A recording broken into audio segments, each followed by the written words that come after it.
Evening ladies and gentleman, welcome back. फिर से कुछ एक वर्ड और सेंटेंस सीखने की कोशिश करते हैं अगेन लेगी सीरीज़ के। पहला सेंटेंस है, so let me get this straight.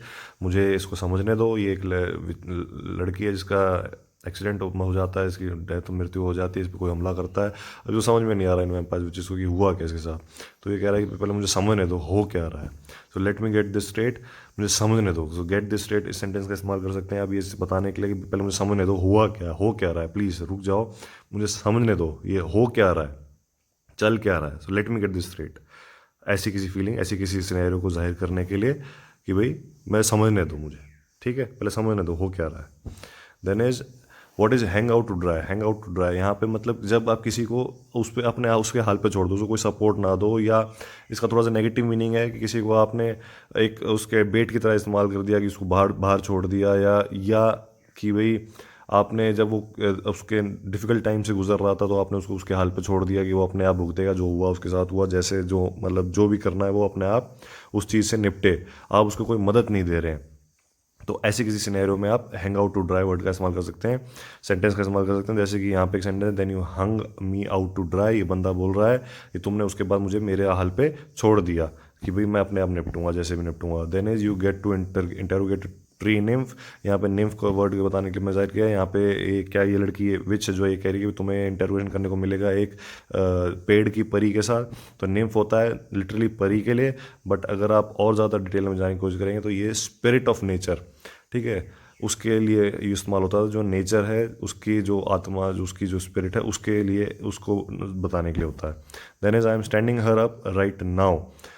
ऐसी कोई सेंटेंस है, कोई सिनेरियो, ऐसी कोई फीलिंग जहाँ पे आप ये बताना चाह रहे हैं कि आप किसी को आपने वेट करने को छोड़ रखा है, क्योंकि कोई वेट कर रहा है आपका, आप उसको मिलने नहीं जा रहे हैं, आप उसको किसी से जान पूछ के आप मिल नहीं रहे हैं। तो उसके लिए आप ये इस्तेमाल कर सकते हैं कि भाई स्टैंडिंग हर अप या स्टैंडिंग हिम अप, कि भाई मैं उसको जान पूछ के किसी से नहीं मिल रहे हैं, कि उसको वो खड़ा है, वेट कर रहा है, या जो भी है। ऐसी किसी फीलिंग को जाहिर करने के लिए भी, जिससे कि आप मतलब जैसे इसका हिंदी सेंटेंस क्या है, मैं जानबूझकर उससे मिलने नहीं आ रहा हूँ। Then is it will exonerate you. Exonerate मतलब क्या, तुम्हें ये इससे ये क्या कहना, ये विच कहना जा रही है, मतलब जो तुम ये कर रहे हो इससे तुम्हें क्या लगता है, इससे तुम्हें माफ़ी मिल जाएगी। तो एक्सोनरेट किसके लिए होता है, कि दोष मुक्त करने के लिए भी, माफ़ करने के लिए। तो ऐसा कोई फीलिंग, ऐसे कोई जहाँ पे आप ये कहना चाह रहे हो कि भाई क्या तुम ये जो चीज़ें कर रहे हो इससे क्या तुम्हें, जो तुमने पुराने गलत काम किए उससे तुम्हें माफ़ी मिल जाएगी, नहीं। इसका हिंदी सेंटेंस है फिर क्या, ये तुम्हें दोषमुक्त कर देगा, मुझे नहीं पता। देन एक्सोनरेट का आपको लिटिल मीनिंग में आपके साथ शेयर किया है।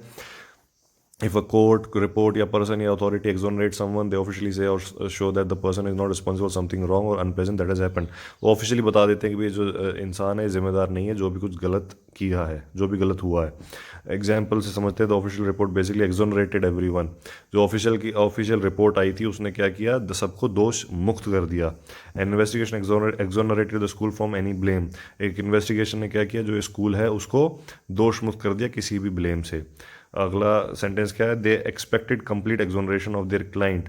उन्होंने एक्सपेक्टेशन रखी थी कि वो जो उनके जो क्लाइंट है उनको पूर्ण रूप से दोष मुक्त कर दिया जाएगा, मतलब हर एक किसी ब्लेम से रिहा कर दिया जाएगा, कोई भी ब्लेम उनके ऊपर नहीं रहेगा। तो ऐसी किसी सिनेरियो के लिए exonerate. Then is double down.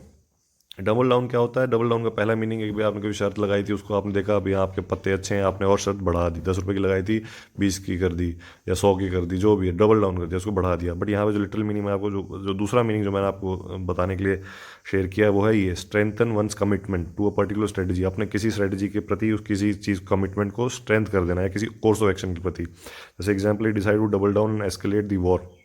उसने डिसाइड किया कि वो अपनी और जोरों शोरों से इसको लड़ाई को लड़ेगा, एक्सकलेट। और उसने और क्या किया, वॉर को बढ़ा दिया, एक्सकलेट कर दिया, मतलब और कई फ्रंट खोल दिया, कई जगह से लड़ाई में दाखिल हो गया। सेंटेंस है डबलिंग डाउन ऑन फ्रेंड्स। ये बंदा है वेरुल्फ है, ये बोल रहा है उसको विच को कि भाई जब आप अकेले होते हो, आपके पास कोई है नहीं, कोई बड़ा इंसान नहीं है आपकी केयर करने के लिए, तो आपको अपने फ्रेंड्स पे डबल डाउन कर देना चाहिए, मतलब वहाँ पे इंटेंसिटी बढ़ा, फ्रेंडशिप में इंटेंसिटी बढ़ा देनी चाहिए, कमिटमेंट बढ़ा देनी चाहिए, जिससे कि आप दोस्ती में ज़्यादा कमिटमेंट दें, ताकि आपके दोस्त एक दूसरे को का ख्याल रखें। और आपको जो आपके पेरेंट्स हैं, जो आपके पेरेंट्स की कमी है, जो आपके बड़े बुजुर्ग जो आपके परिवार में अगर कोई नहीं है, आप अनाथ हैं या कोई ऐसे है जिसका कोई देखभाल करने वाला नहीं है, तो दोस्त आपस में एक दूसरे का ख्याल रख सकते हैं। तो ये बंदा उस विच को बोल रहा है कि भाई ऐसे केस में हम क्या करते हैं, एक दूसरे की दोस्ती पे गहरा करते हैं, कमिटमेंट बढ़ा देते हैं। Then is I mean this thing could spawn Armageddon. तो ये कह रहा है कि भाई ये इससे जो है विनाश पैदा हो सकता है। तो स्पॉन होता है किसके लिए? पैदा करने के लिए। इसका लिटरल मीनिंग क्या है? पैदा। बट इसका पैदा से इसको किस तरीके से इस्तेमाल किया गया है कि जैसे कि विनाश को ला देगा, या कोई चीज़ इससे पैदा हो जाएगी, या कोई हर या घटनाएं ऐसी होनी शुरू हो जाएंगी। तो ऐसे किसी फीलिंग को जाहिर करने के लिए जब हम ये कहना चाह रहे हैं कि भाई ऐसा मत को, ऐसा करने से ये हो जाएगा, तो ठीक है, या ऐसे गलत व्हाट्सएप पे मैसेज मत शेयर करो, इससे दंगे हो जाएंगे, तो इट कैन स्पॉन राइट्स। ठीक है, तो पैदा करने के लिटरल मीनिंग है। उससे आप इसको किस तरीके से इस्तेमाल करना है, वहाँ पे आप ऐसे इस्तेमाल कर सकते हैं। देन इज सच अ पुनी क्रिएचर डेज टू डेलियंस। पुनी मतलब एक इतना छोटा, मतलब मेरे लिए एक बंदा है, ये डेथ का देवता है, ये बोल रहा है उसको, विच को, कि भाई विच इसके सामने कुछ भी नहीं है। ये सोच रहा है भी मैं सबसे ज़्यादा ताकतवर हूँ, तो कह रहा है भाई तुम जैसी मामूली एक विच, तुम मेरे साथ डेलियंस, डेलियंस क्या मतलब, विलेनियंस, ये विच उसको आगे बोलते हैं कि मैं तुम्हारे साथ काम करना चाहती, तुम्हारे दिमाग में जाऊंगी, तुम्हारे दिमाग में जाके पता लगाऊंगी कि तुम्हारे साथ हुआ क्या था और क्या, और इसलिए हम मिल के कुछ करेंगे। तो ये बोल रही है अच्छा, तो ये बोल रहा है कि अच्छा, मतलब इतना छोटा, इतना कम ताकतवर इंसान, इतना क्रिएचर मेरे साथ डेलियंस करना चाहता है, मतलब मेरे साथ थोड़ी देर के लिए, मतलब मेरे साथ मिल के काम करना चाहता है। तो डेलियंस का लिटरल मीनिंग किस चीज़ क्या होता है कि आप जब किसी ब्रीफ या किसी किसी काम में आप जाते हैं ब्रीफली, कोई एक किसी प्रोजेक्ट में है, किसी कोई एक काम कर रहे हैं, कोई भी एक चीज़ कर रहे हैं जो कि ब्रीफ पीरियड के लिए है, छोटे वक्त के लिए है, उसके लिए डेलियंस वर्ड का इस्तेमाल किया जाता है। तो ये बोल रहा है कि भाई अच्छा, तुम जैसा छोटा विचित्र, तुम छोटा क्रिएचर मेरे साथ आके काम करना चाहता है, अच्छा थोड़ी देर के लिए। उसका डेलिंग्स का लिटरल मीनिंग आपके साथ शेयर किया है, कैजुअल रोमांटिक और सेक्सुअल रिलेशनशिप। और जो यहाँ पे जो मीनिंग है वो है ये दूसरे वाला, अ पीरियड ऑफ ब्रीफ और casual involvement with something, like brief और कैजुअल इन्वॉल्वमेंट विद समथिंग। इसका एग्जाम्पल क्या हो गया? Berkeley was my last dalliance with education system. तो बर्कली में मैंने आखिर बार एजुकेशन सिस्टम के साथ कुछ छेड़छाड़ करने की कोशिश की थी, मतलब मैंने खुद देर के लिए वहाँ पे पढ़ाया होगा किसी ने, या किसी ने कुछ टीचर की जॉब करी होगी, या कुछ प्रिंसिपल की जॉब की होगी, तो वहाँ पे मेरा ये लास्ट डेलियंस था एजुकेशन सिस्टम का। So good evening, keep learning, take care and keep practising. Bye.